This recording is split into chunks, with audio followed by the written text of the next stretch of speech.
우리에게 주신 말씀에 근거하여 고난을 이길 힘은 이라는 제목으로 하나님의 은혜를 함께 나누고자 합니다. 디모데후서는 바울 사도의 13개의 서신 중에 가장 마지막에 쓰여진 편지입니다.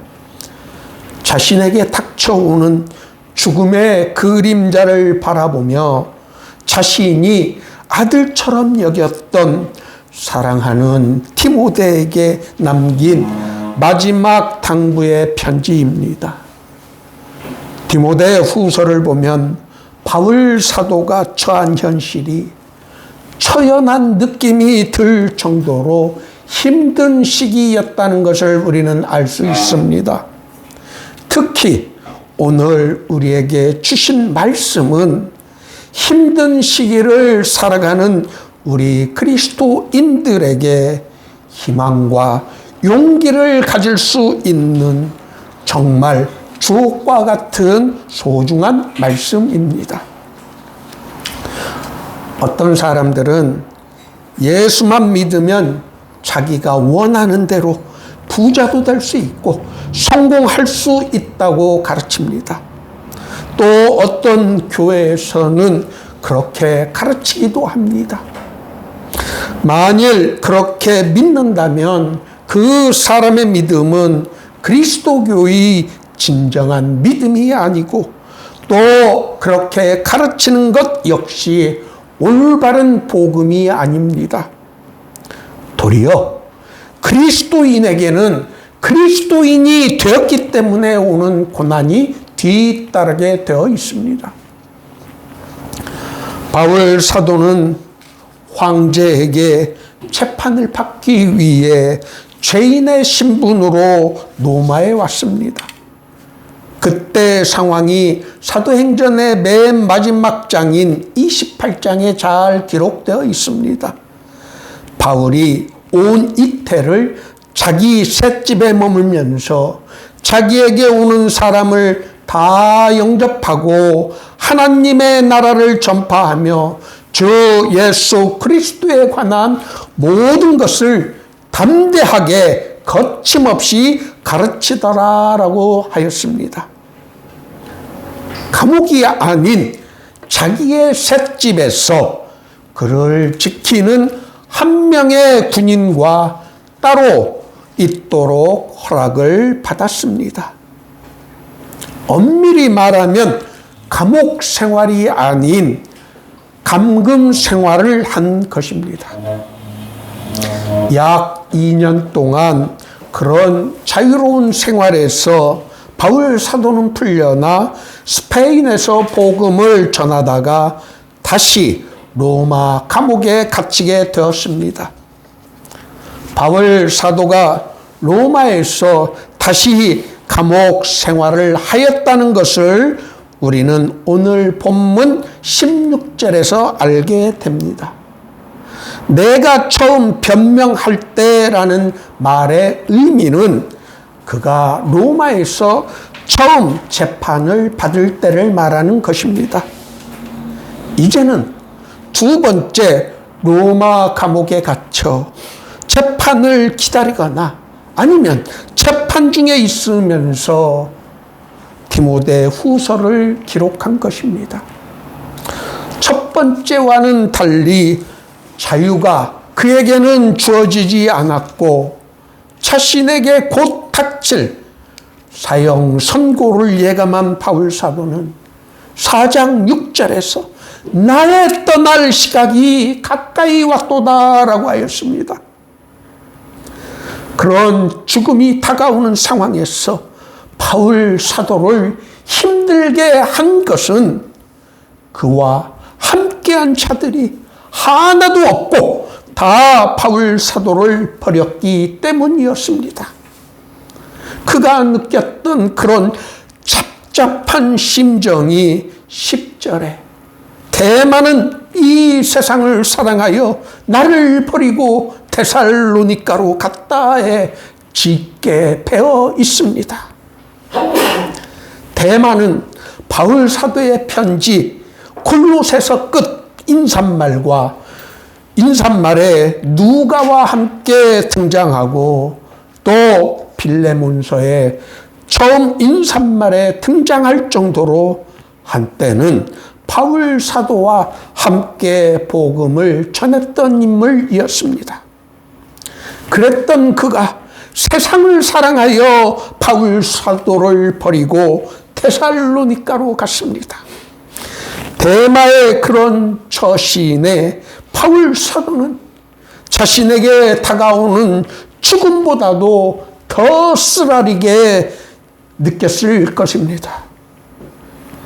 대마와는 달리 그레스게와 디도는 세상을 사랑해서 바울의 곁을 떠난 것이 아니었습니다. 그 많았던 바울 사도 주변의 사람들 중 오직 누가만이 함께 있다고 하면서 바울 사도는 디모데에게 속히 올 것을 당부합니다. 올 때 마가도 함께 데리고 오라고 하였는데 마가가 바울 사도의 일, 복음을 전하는 일에 유익하기 때문이라고 하였습니다. 죽음을 앞둔 바울 사도는 자신의 일, 복음을 전하는 일을 먼저 중요하게 생각하였다는 것을 이 구절에서 발견하게 됩니다. 16절에 내가 처음 변명할 때, 즉 재판을 받을 때 나와 함께한 자가 하나도 없고 다 나를 버렸다라고 하였습니다. 바울 사도가 처한 암울하고 인간적으로 배신감을 느낄 만한 그런 외로운 상황이 잘 나타나 있습니다. 사람이 견디기 힘든 것 중 하나는 외로움과 함께 사람에 대한 배신감이라고 합니다. 그런 견디기 힘든 자신을 배신하고 버린 사람들에게 그들에게 허물을 돌리지 않기를 원한다라고 하였습니다. 이 구절에서 우리는 바울 사도가 우리 주님이신 예수님을 얼마나 닮았는지를 알 수 있습니다. 우리 예수님께서도 자기를 십자가에 못 박는 로마 병정들을 향해 아버지 저들을 사하여 주시옵소서, 자기들이 하는 것을 알지 못함이니이다 라고 용서하여 주실 것을 기도하셨습니다. 바울 사도는 이처럼 예수 그리스도를 닮아서 자신을 버리고 간 사람들을 탓하지 않고 그들을 위해 기도하였던 것입니다. 우리는 인간적으로 처절한 상황을 극복할 수 있는 원동력을 17절과 18절에서 바울의 고백에서 발견하게 됩니다. 첫 번째 그 원동력은 그는 주께서 내 곁에 서서 나에게 힘을 주셨다라고 하였습니다. 인간적으로 견디기 힘든 어려움과 배신감을 바울 사도는 주께서 내 곁에 서서 나에게 힘을 주셨다라고 하였습니다. 주님께서 우리 곁에 서서 우리에게 힘을 주실 때 우리는 이 세상의 그 어떤 역경도 넉넉하게 이길 수 있습니다. 바울 사도는 이 진리를 로마서 8장 36절과 37절에서 우리가 종일 주를 위하여 죽임을 당하게 되며 토살당할 양같이 여김을 받는 처지에 놓일지라도 그러나 이 모든 일에 우리를 사랑하시는 이로 말미암아 우리가 넉넉하게 이기느니라. 저는 정말 이 구절을 좋아합니다. 예수를 믿는 유익이 무엇인지를 우리들에게 분명하게 가르쳐 줍니다. 두 번째는 자신에게 주어진 사명이 무엇인지를 확실하게 깨달을 때 자신에게 닥친 고난과 역경을 이겨낼 수 있습니다. 바울 사도는 자신의 사명이 무엇인지를 분명하게 깨닫고 그 사명을 다하기 위해 전심전력을 다해 달려간 인물이었습니다. 그는 사도행전 20장 24절에서 내가 달려갈 길과 주 예수께 받은 사명 곧 하나님의 은혜의 복음을 증언하는 일을 마치려 하면은 나의 생명도조차 조금도 귀한 것으로 여기지 아니한다라고 하였습니다.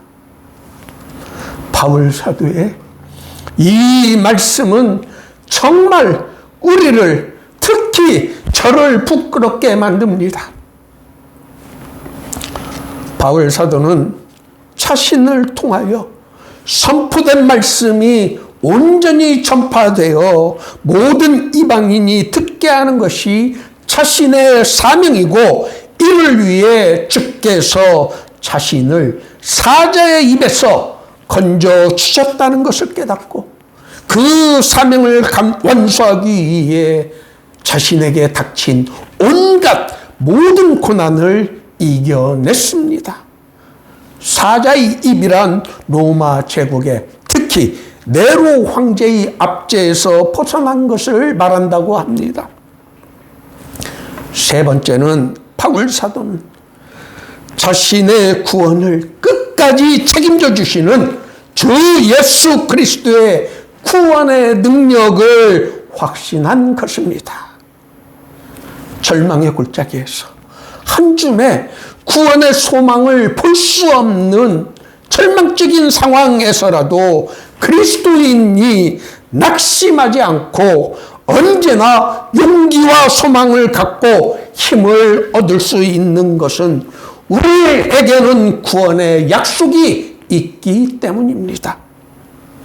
그리스도인이 되어 예수를 믿는다는 것은 고난과 어려움을 겪지 않고 자신이 원하는 대로 편하게 살 수 있고, 자신이 마음 먹은 대로 모든 것이 되는 대로 사는 것이 아니라 고난과 역경 속에서도 하나님의 약속, 그리스도의 구원을 바라보고 그가 주시는 힘으로 넉넉하게 이길 수 있다고 확신하는 것입니다. 그래서 그리스도인에게는 필연적으로 고난이 따르지만 언제나 그 고난을 믿음으로 넉넉하게 이길 수 있게 되는 것입니다. 우리에게는 시련이 따르지만 결코 실패하지는 않습니다. 오늘 모두의 교회 예배에 참석하신 여러분 모두가 바울 사도가 보여주고 가르쳐준 이 믿음의 소망과 용기를 언제나 잊지 않고 얻을 수 있기를 예수님의 이름으로 축원합니다.